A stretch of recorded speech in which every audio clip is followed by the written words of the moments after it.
Olá, graça e paz, meu querido. Deus te abençoe. Tudo bem com você? Nós vamos começar a meditar.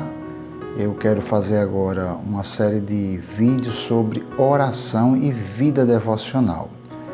Tenho encontrado muitas pessoas, às vezes até que têm tempo de cristão, tempo de conversão, mas elas muitas vezes desconhecem muitas das verdades sobre como orar, como passar tempo devocional diante de Deus. Então, vamos meditar juntos sobre essa questão da oração e do devocional. Que Deus lhe abençoe.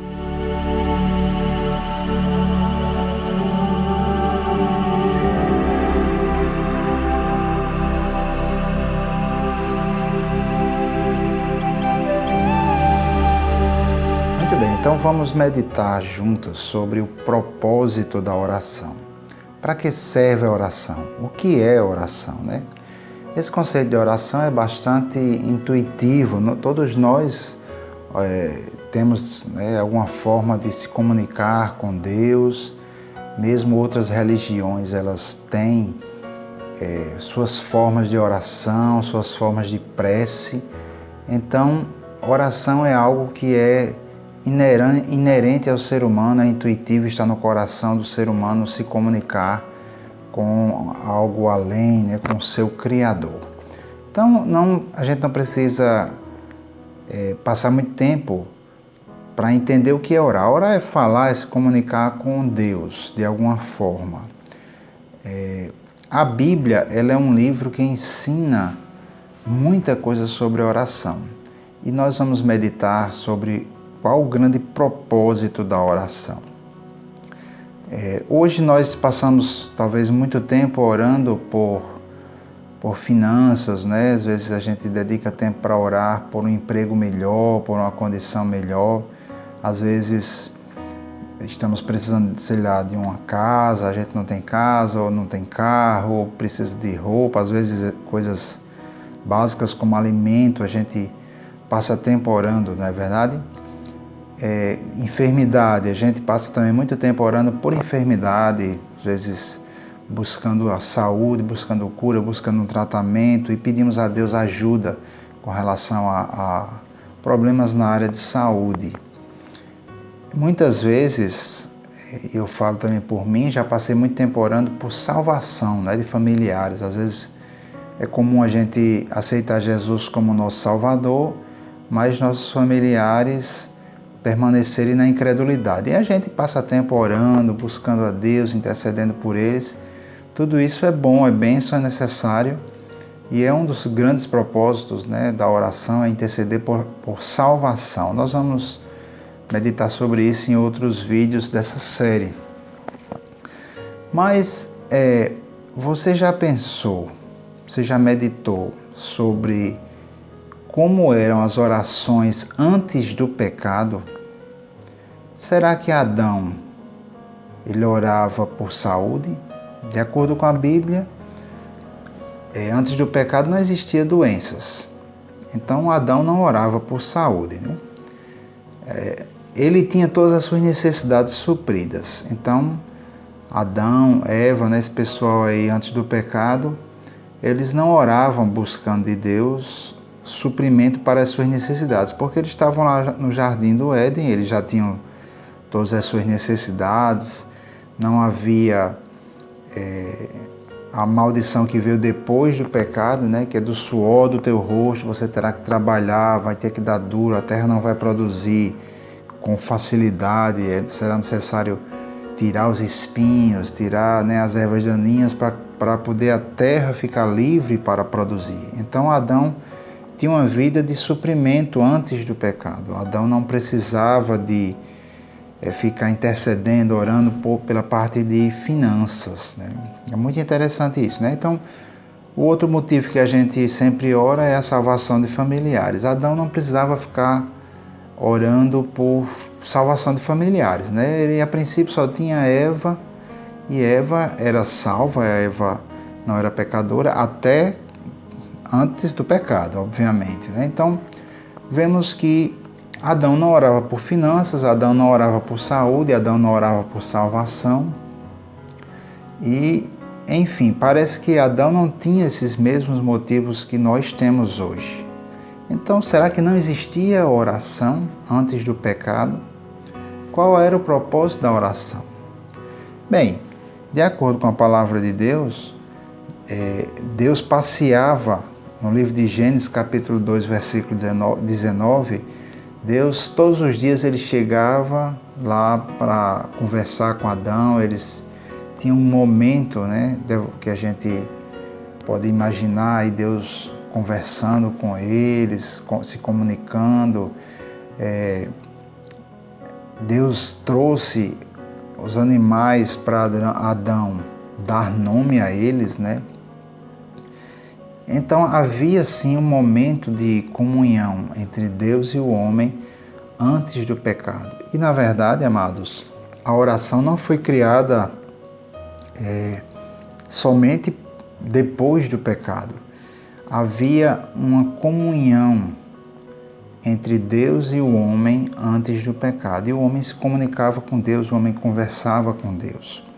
Depois do pecado, a Bíblia nos diz que começou-se a se invocar o nome do Senhor. Isso passa até essa impressão de que Deus começou a ficar como que mais distante, embora que na verdade foi o homem que se distanciou de Deus, e o homem começou a invocar o nome do Senhor. Mas não era o propósito inicial da oração ser apenas para pedir e ficar pedindo coisas a Deus. O propósito da oração inicialmente foi simplesmente para que o homem pudesse ter comunhão com o seu Pai Celestial. E o que aconteceu que quebrou essa comunhão? Aconteceu o pecado, conforme está escrito lá no livro de Gênesis, no capítulo 3. Nós não vamos ler aqui, é um texto longo para ler, né? E eu pretendo fazer vídeos curtos para a gente poder ouvir no carro, né? Ouvir ao caminho do trabalho, às vezes no trabalho mesmo, e meditarmos juntos sobre o devocional, sobre a oração. Então, o pecado, ele quebrou essa comunhão que havia entre Deus e o homem, e aí o homem começou a ter que invocar o nome do Senhor. O homem foi expulso da presença de Deus e não começou a se distanciar cada vez mais. No livro de Gênesis, capítulo 4, vemos Deus falando com Caim, tentando impedir o assassinato do irmão de Caim, né, do Abel, mas o homem insistindo no pecado, e o pecado distancia a gente de Deus. O pecado endurece o nosso coração para Deus e o homem se tornou distante de Deus, deixou de ser filho de Deus. Então, as orações até a vinda de Cristo, elas não eram direcionadas a um Deus como um pai, mas sim a um Deus mais distante, a um Deus mais assim, juiz. Você pode observar que os grandes homens de Deus do passado, do Velho Testamento, eles não se direcionavam a Deus chamando ele de pai.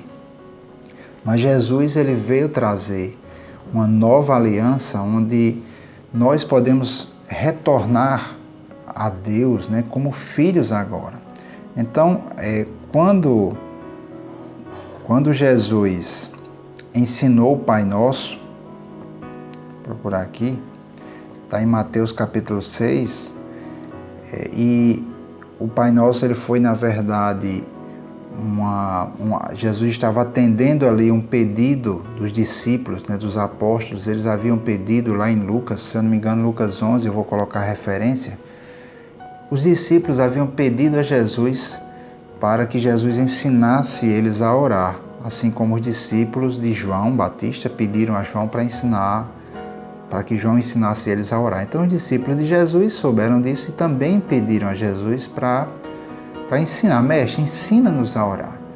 E Jesus, em resposta a esse pedido dos apóstolos, dos discípulos, Jesus trouxe uma instrução sobre oração.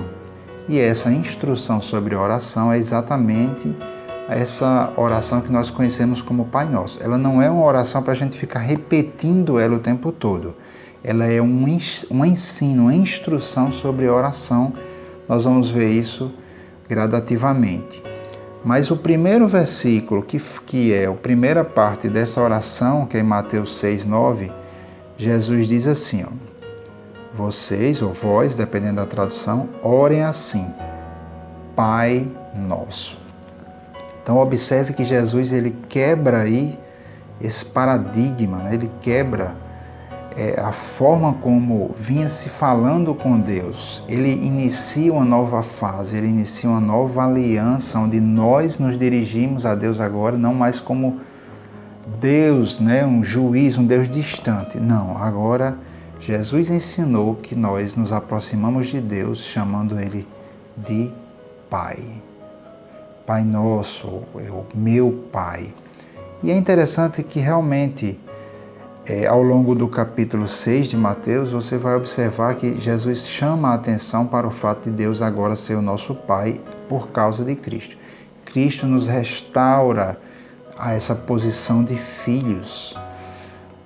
E ao longo do capítulo 6, ele enfatiza isso, o meu Pai, o vosso Pai. E ele chama isso, chama a nossa atenção muitas vezes para o fato de que agora a gente pode e deve se dirigir a Deus como um Pai. Aqui na epístola de 1 João capítulo 3, versículo 1, diz assim, vede quão grande amor nos tem concedido o Pai, que fôssemos chamados filhos de Deus. Então, meu querido, minha querida, através de Jesus nós voltamos a ser filhos de Deus. Isso é um grande privilégio, uma grande dádiva de Deus, é um dom, um presente que Ele nos dá, não é por merecimento, não é pelas obras, mas é pela fé. E agora, uma vez que você aceita Jesus como seu Salvador, você crê nessa mensagem do Evangelho, você se torna filho ou filha de Deus. E você agora, nos seus momentos devocionais, você pode e deve chamar Deus de seu Pai, se dirigir a Ele como um Pai. Muito bem. Eu tive dificuldade, confesso a vocês que tive dificuldade em chamar Deus de Pai no início. Eu até chamava, mas eu não compreendia bem o que significava isso. Por quê? Eu tive um pai que foi um pai ausente. Ele não, o que é que eu chamo de pai ausente? É um pai que eu o amo, ele ainda é vivo, mas não era aquele pai de sentar, de conversar, de instruir, né, de abraçar, de ter realmente essa coisa que a gente, né, é maravilhoso, né? Você ter um pai assim. Se você tem um bom pai, glória a Deus por isso. Mas eu não tive, então, também quando eu completei 15 anos de idade, meus pais se divorciaram e meu pai voltou a morar no interior, que ele morava aqui no interior, nós morávamos aqui em Natal, ele voltou a morar no interior do estado e eu fiquei sendo criado apenas pela minha mãe. E eu tinha dificuldade em enxergar Deus como pai, porque na minha mente essa figura de pai, a figura paterna, eu imediatamente remetia a meu pai físico, né, ao meu pai segundo a carne. E ele nos deixou a família, e na minha mente, se eu chamasse Deus de pai, eu estaria remetendo a essa figura ausente, né? Não é aquele pai presente ali, aquele pai que, vamos dizer assim, é o pai mesmo conforme Deus criou para ser, né? Então eu tive essa dificuldade e orei, busquei a Deus, inclusive lembro que fiz jejuns para que Deus me mostrasse Ele como um pai. E gradativamente, na medida em que eu passei a conhecer mais e mais a Deus, eu fui conhecendo a Deus como um pai. E hoje eu chamo Ele de pai com toda a propriedade, né? Porque eu mesmo me tornei um pai, tive 2 filhos e aprendi o que era um pai, que era ser um pai. E na verdade ainda estou aprendendo. Mas Deus me revelou a Ele mesmo como um pai. Então hoje eu chamo Deus de meu papai ou paizinho querido, né? Cada um tem a sua forma carinhosa de chamar ao seu Pai Celestial. Então, queridos, fica essa primeira mensagem hoje sobre os propósitos da oração. Então, a primeira grande verdade que nós vemos é que a oração ela foi criada não para a gente simplesmente viver pedindo coisas a Deus ou orando, seja por cura, seja por finanças, seja intercedendo por salvação. Todas essas coisas têm o seu lugar. Eu falarei sobre essas coisas mais adiante. Mas, a princípio, o propósito principal da oração era simplesmente fazer com que o homem pudesse manter comunhão com o seu Pai Celestial. Aí o pecado quebrou essa comunhão, né, se interpôs e trouxe esse distanciamento, né, do homem de Deus. Jesus nos permite, através do seu sacrifício, ele permite que nós voltemos a ter Deus como nosso Pai. Isso é um grande privilégio e agora nós podemos nos dirigir a Ele como meu Pai. Então, que Deus, o nosso Pai, te abençoe e te dê sabedoria, que Ele fale ao seu coração grandemente, para que você possa desfrutar dessa comunhão, dessa companhia, né, dessa conversa com o seu Pai Celestial. Que Deus te abençoe.